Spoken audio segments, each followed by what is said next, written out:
بالفيديو بالصوت والصورة الفنانة المحترمة عفاف شعيب بتوجه رسالة لأحمد العوضي. أحمد العوضي اللي النهاردة عمل مداخلة تليفونية مع الإعلامي عمرو الليثي في برنامج واحد من الناس على قناة الحياة. طبعا قناة الحياة بتعرض الأيام دي حق عرب مرة أخرى، مسلسل حق عرب اللي لقى نجاح كبير جدا في شهر رمضان الماضي، فاستقبلوا كل الناس اللي كانت موجودة داخل المسلسل، كل نجوم المسلسل. ولكن أحمد العوضي ما حضرش، ولكن عمل مداخلة تليفونية. على نظير هذه المداخلة الفنانة عفاف شعيب وجهت ليه رسالة قوية جدا جدا، وأعتقد هي مش فقط رسالة ولكنها إهانة مباشرة. إيه اللي حدث في هذا الحوار؟ ببساطة خالص إن الإعلامي عمرو الليثي سأل أحمد العوضي يا ترى ممكن ترجع مرة تانية لياسمين عبد العزيز؟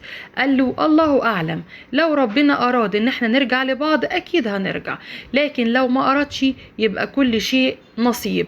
أنا بحبها وبكني ليها كل احترام، وأنا عارف أيضا إنها كذلك وبتحبني، وقالت ده قدام الناس كلها، ما قالتش بتحبني، قالت إنها بتعشقني. وكمان عمرو الليثي الإعلامي الكبير سأله يا ترى ممكن يجمعكم عمل واحد؟ بصراحة كان رده ذوق قوي وقال أكيد، وليا الشرف إن أنا أعمل أي دور مع النجمة الكبيرة ياسمين عبد العزيز.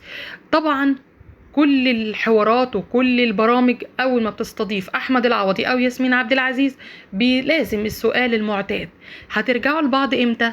ممكن ترجعوا لبعض ولا لأ؟ هو احنا بس بنطلع في البرامج وبنقول بحبها وهي تقول بعشقه؟ طب ما ممكن يبقى كل الحوارات دي خلف الأسوار في بيوتنا، يعني نشوف ايه المشكلة نحلها أو ما نحلهاش، ويبقى فعلا كل شيء نصيب.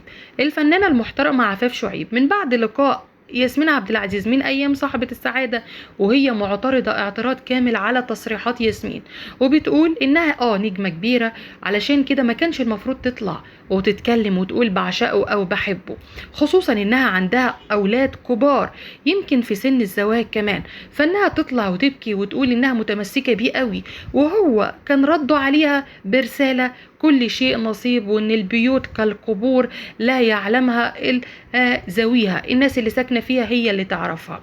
لكن تطلعي تاني تقولي بحبه؟ ما كانتش حركة موفقة منك يا ياسمين.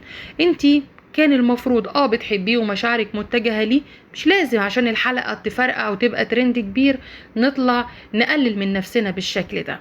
كمان ردها على أحمد العوضي: هو انتم ما وراكوش غير البرامج؟ ده يطلع يقول ايوه انا بحبها واتمنى ان احنا نكون مع بعض في عمل واحد.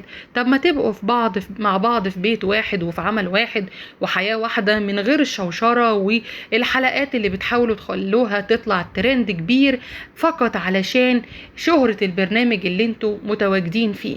حركات مش موفقة ابدا. وانا بقول لاحمد العوضي مش كل مرة تطلع تقول كل شيء نصيب والله اعلم هنرجع ولا لا، هو اكيد الله اعلم بكل حاجة، بس ممكن ما تقولش الكلام ده ويبقى بينك وبينها، وما تتكلمش وتبعت رسالة كبيرة جدا وبتأكد في الرسالة ان احتمال كبير ان الرجوع ما يبقاش موجود مرة تانية. بالفيديو